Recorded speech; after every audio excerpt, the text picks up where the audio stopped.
കാരുണ്യത്തിൻ്റെ 10 കഴിഞ്ഞുപോയി. പാപമോചനത്തിൻ്റെ 10ലാണ് നാം ഉള്ളത്. ചെയ്തുപോയ പാപങ്ങളെല്ലാം കഴുകിയെടുത്ത് ഹൃദയത്തെ ശുദ്ധീകരിക്കാനുള്ള സുവർണ അവസരം. അബൂ ഹുറൈറ റളിയല്ലാഹു അൻഹു നിവേദനം ചെയ്യുന്നു, ആരെങ്കിലും റമളാൻ മാസത്തിൽ ഈമാനോടുകൂടിയും പ്രതിഫലം ആഗ്രഹിച്ചുകൊണ്ടും നോമ്പനുഷ്ഠിച്ചാൽ അവൻ്റെ മുൻകഴിഞ്ഞ പാപങ്ങളെല്ലാം പൊറുക്കപ്പെടുന്നതാണ്. അള്ളാഹുവിന് ഏറ്റവും ഇഷ്ടമുള്ള കാര്യങ്ങളിൽ ഒന്നാണ് തൻ്റെ അടിമ തന്നോട് പാപമോചനം തേടുന്നത്.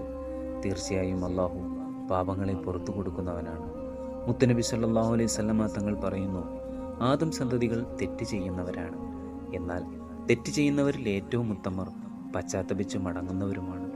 മുത്തുനബി സല്ലല്ലാഹു അലൈഹി വസല്ലമ തങ്ങൾ പറഞ്ഞു, റമളാൻ മാസം കഴിഞ്ഞിട്ടും പാപങ്ങൾ പൊറുക്കാത്തവൻ മൂക്കുകുത്തി വീഴട്ടെ.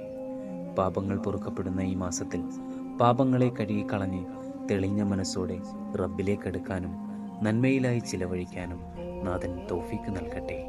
ആമീൻ.